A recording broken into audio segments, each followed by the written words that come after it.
کہ وہ اللہ والے جن کو ربط مل گیا.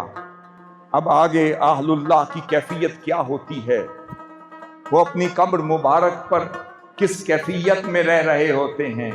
فرما دیا وہ میرے اصحاب کہف کے قصے سے نہیں سیکھتے کہ تم لوگ گمان کرتے ہو کہ وہ بیدار ہیں حالانکہ وہ سو رہے ہیں. جب ان کو قریب سے دیکھو لگتا ہے وہ بیدار ہیں، جاگ رہے ہیں، مگر در حقیقت وہ سو رہے ہوتے ہیں. کسی نے پوچھا وہ کیسے سوتے ہیں؟ فرمایا ایسے سوتے ہیں جیسے فرمایا نم کا نومت العروس. اللہ کا ولی قبر میں ایسے سوتا ہے جیسے پہلی رات کی دلہن ہوتی ہے. پوچھا کیا؟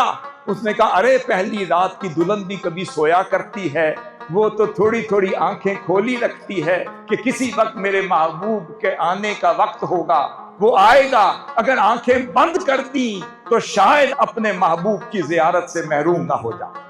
اب آگے فرمایا نقلبہم ذات الیمین و ذات الشمال.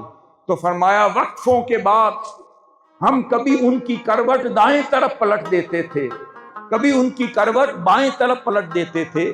سوال یہ پیدا ہوا کہ اگر وہ جاگ نہ رہے ہوتے، اگر صرف سو رہے ہوتے، یا اگر زندہ نہ ہوتے تو پھر کروٹ کاہے کو بدلنی تھی؟ کبھی دائیں طرف کروٹ بدلتے تھے، کبھی بائیں طرف کروٹ بدلتے تھے. ایک تو وہ تفسیر ہے جو آپ ہمیشہ سنتے ہیں. دوسرا اینگل میں عرض کرنے لگا ہوں. میں نے سوچا کہ اللہ کے ولی وہ جو ربط انہیں ملا ہے، جب آپ ان کے مزار اقدس پر جاتے ہیں، ان سے ملاقات کرتے ہیں، تو آنے والے کو وہ فیض کیسے دیتے ہیں.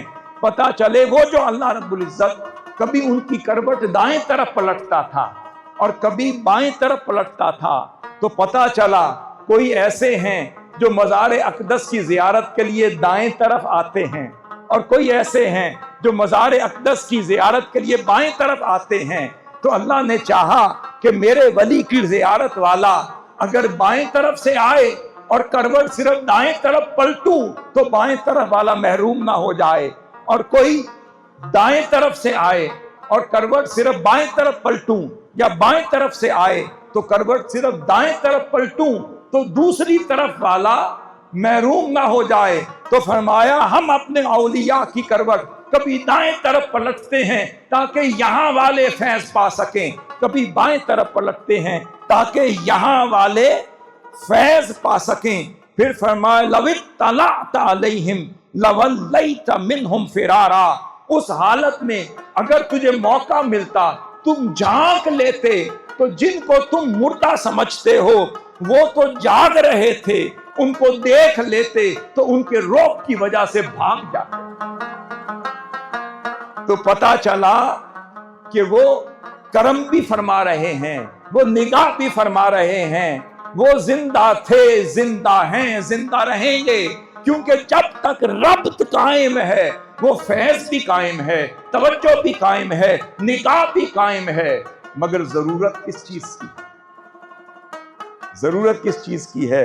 فرمایا وَقَلْبُهُمْ بَاسِطٌ ذِرَاعَيْهِ بِالْوَسِيلِ. ضرورت کس چیز کی ہے؟ صرف ان کی دہلیز پر اس کتے کی مانند آ کر وفادار بن کے بیٹھنے کی ضرورت ہے.